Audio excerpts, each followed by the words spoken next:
Mga kabraso, nakikita nyo naman ang ating title ngayon. So, for today's video, mag-unbox tayo ng ine-expect kong in-order ko. Then, ito, makikita nyo, ayan, excited pa ako at inalkoholan ko pa.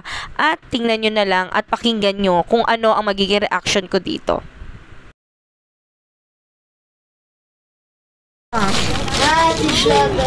Huwag kayo maingay. Hindi na siya nag-ingay. Ay, ano nga ba to?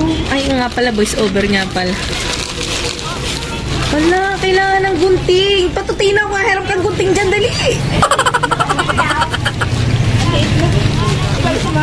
Oh my God, ang bigat. Oh my God, ang bigat.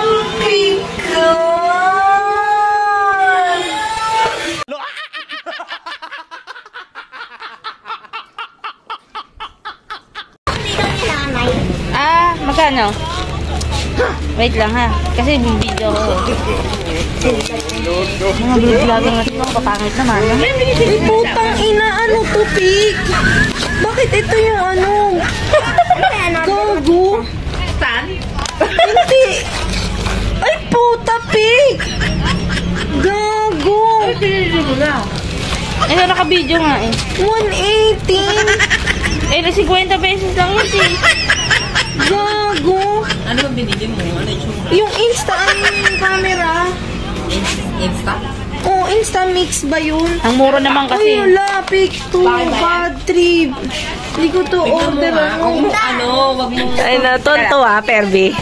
Tonto Oh my God, ang bigat! Tonto Ay na kasi Oh my God, ang bigat. Putang ina. Jobita sa Ay, pamputa. So, niloko talaga ako kasi akala nakalagay nga dun yung mga ano, tapos nabura na, diba? Ayop. Hello, vlog. Sige nga, sabihin niyo pa. Mag-comment pa kayo. Pagaanin niyo pa love ko. Oh my God, ang bigat. Jobita sa loob. Sigurado pala. Excitement. Buti hindi daw ano, no, bato. 118 lang naman, guys. Kaso, sa'yo 500. Eh, sa'yo naman mystery box eh. Ano daw? At least kahit paano daw. Sana iba-iba man lang pati kulay. Pare-pare isa pa kulay. Hindi nakapag-isip. Kayo na isa pa kulay, isa pa klase. Diba, gigil ka rin? Alam mo yung nararamdaman ko today? Sidat ko siya sa nga. Kapag nga po, tangin niya. Sinasar pa namin ba? Ito pa naman kami. Ano? Kamusta yung mystery box? 500. Tapos sinukuha niya. Wala pa isip. Sana nagpa-ice cream ka na lang sa 500 na. Kaya yan niya tayo. Kaya yun na yung nakabugot na siya. Ayun, buisit tong shop na to. Oh, bubuksan niya pa. Nakalagay dyan kung ano yan eh. Hindi, wala nga. Oh, ayan na. Burado. Hindi siya. Instant. Kung ano siya. Hindi, minsan yung ibang shop din nagdala. Di ba hindi tinaano, buisit? Oh my God, ang bigat ay. May buhay. Hayop kasi nakalagay Instamix, yung Fuji. Siya pa, Pogi, no? Ang inang yan, iba pala yung ano. Diba, huwag ka na mag-ano. Nakakatawa kasi yung reaction mo talaga. Excited. Tapos magbukas. Gunting nga, sabi niya pa. Kailangan gunting nga. Gunting ba? Ako makagunting. Ayop. Dito yun, then double stop. Oo, yan, the cool stuff. Ayan yan po, yung hype na yan. Yan po. Tapos, binura po niya agad. Sold out na yung camera. Nung pag-receive ko, burado na po. Yung di ba nag-order ako ngayon, Sold out bura. na eh, nabili mo na eh. Binura na.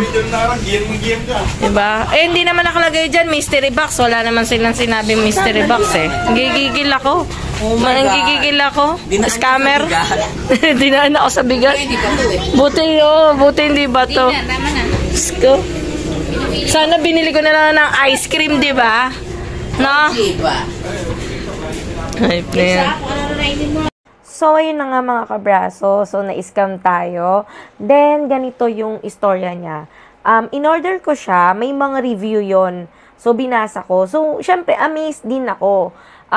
Wala akong nabasa doon na ang pagkakamali ko lang, syempre, ang ine-expect ko is okay naman eh. So, hindi ko siya ini-screenshot.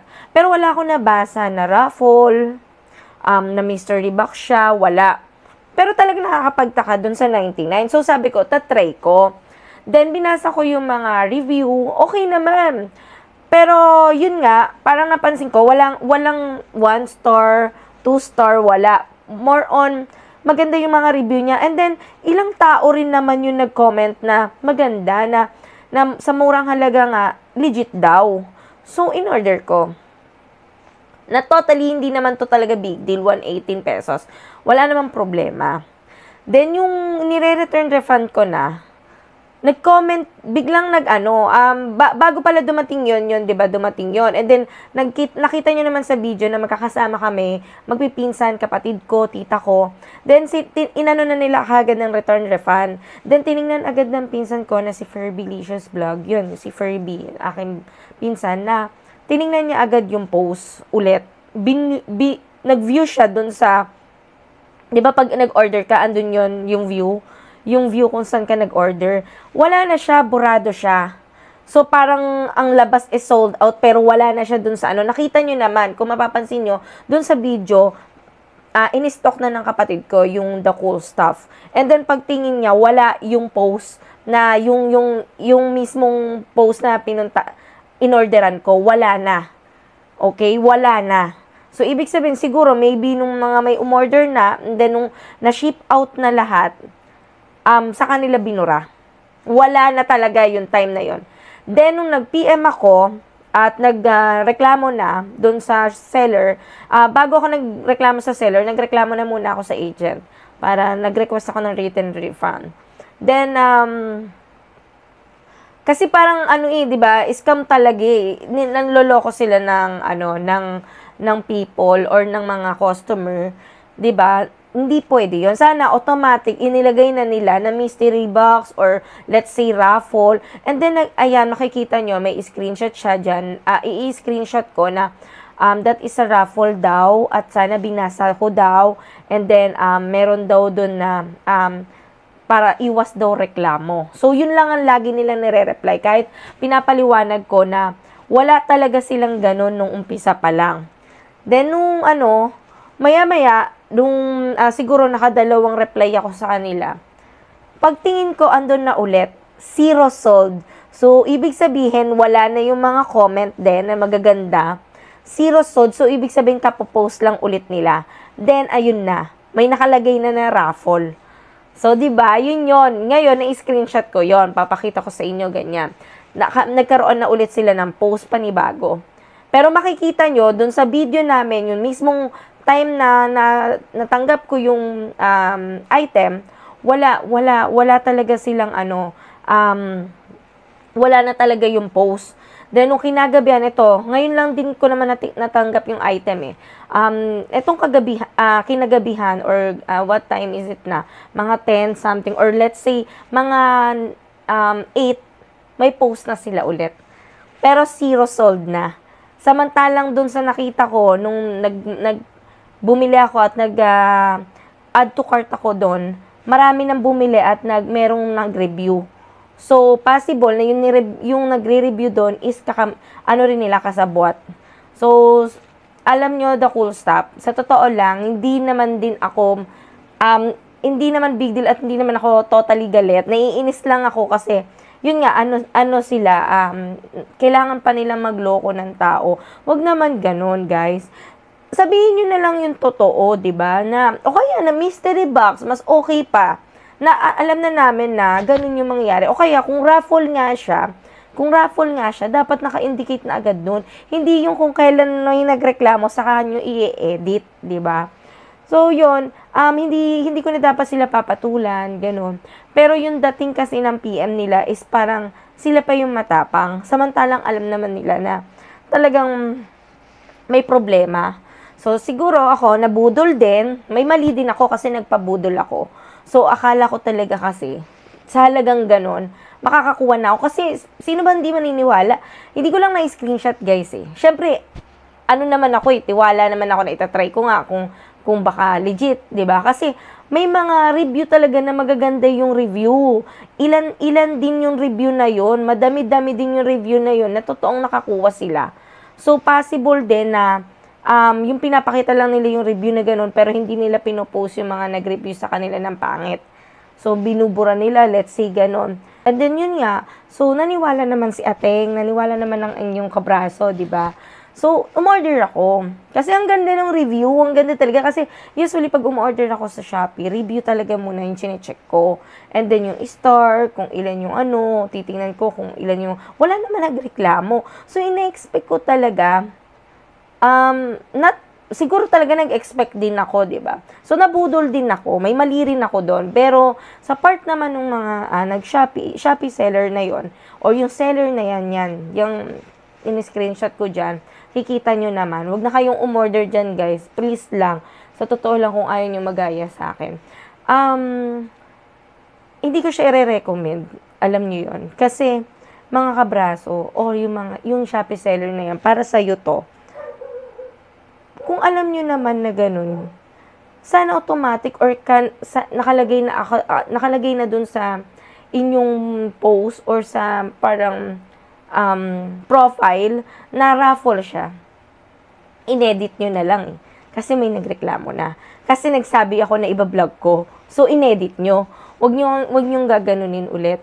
So, talagang ang ano nyo dito is manloko ng tao.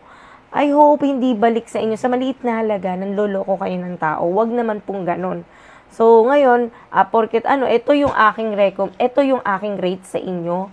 Talagang 0 ang i-rate ko sa inyo. Kasi unang-una, imbes na ipaliwanag nyo ng maayos, or talagang baka may pagkakamali rin kayo, hindi nyo na-post, inedit nyo na lang, guys. Inedit nyo na lang. Binura nyo eh. Alam nyo yan, binura nyo. Meron akong video na umpisa. Tinitingnan namin, wala yung post nyo na inorderan ko. Wala po. Wala. Tiningnan namin. Then, kinagabihan, kasi dumating yung item mga, 5:30. Then, nakauwi ako dito sa bahay, umakyat ako dito sa bahay ng 8. So, doon ako nag-PM na, doon sila nag-reply. Then, pag-reply nila, maya-maya, meron na. Naka-post na ulit. Pero 0 sold na. So, ibig sabihin, panibagong post nila.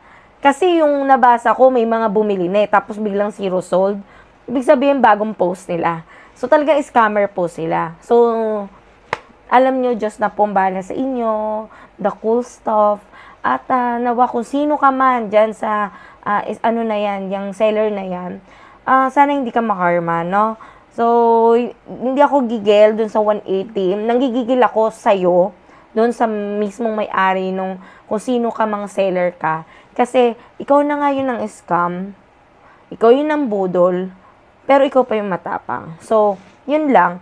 At para sa inyo guys, huwag nyo na akong gayahin na budol tayo ng Shopee. And then talaga naman, budol is real naman talaga sa Shopee. Maa-add to cart ka talaga dyan.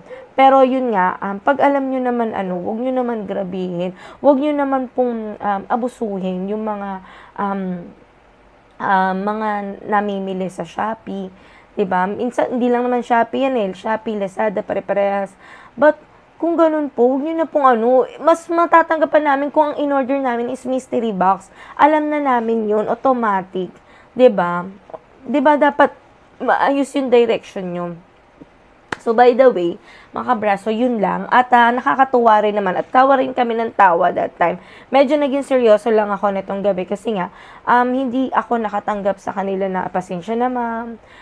Talagang alam ko sa sarili ko at nakita naman sa video rin talaga na nawala yung post nila. And then ngayon magkakaroon siya ng post. I-screenshot nyo din yan. Meron siyang 0 sold. Makikita nyo dyan, may i-screenshot ko, ayan, 0 sold siya. So, ibig sabihin, kaka-post lang ulit. So, inedit na. Na-raffle daw siya. So, para sa inyo, good luck na lang po sa business nyo. And I hope umasenso po kayo sa ginagawa nyo, no? So, yun lang mga kabraso. At kung bago ka lang sa aking channel, please like, share, and subscribe. And don't forget to click the notification bell para updated ka sa ating mga video. Shoutout din po pala sa mga Muntinlupa vloggers, lalo-lalo na sa head admin ng Muntinlupa vloggers na si LJ Mascordo, ang BP, nakasamahan ko si Ate Lova the Breeze, Mr. Treasure na si Dave Sibal TV, auditor namin na si Ma'am Ira, Fanapi Vlog, at sa buong Muntinlupa Vloggers, hello po sa inyo. Ayan, mega love shoutout din po sa mga solid kabraso ko na laging nakasuporta sa akin. And then, mega love shoutout sa iyo, Ma'am Just Jenna, for always supporting me. At more friends to come sa atin dalawa at sa atin lahat mga kabraso. So, ayun lang po ulit. Ayan, shoutout po sa lahat po since day one na sumusuporta sa akin. Mwah, mwah, chip, chip.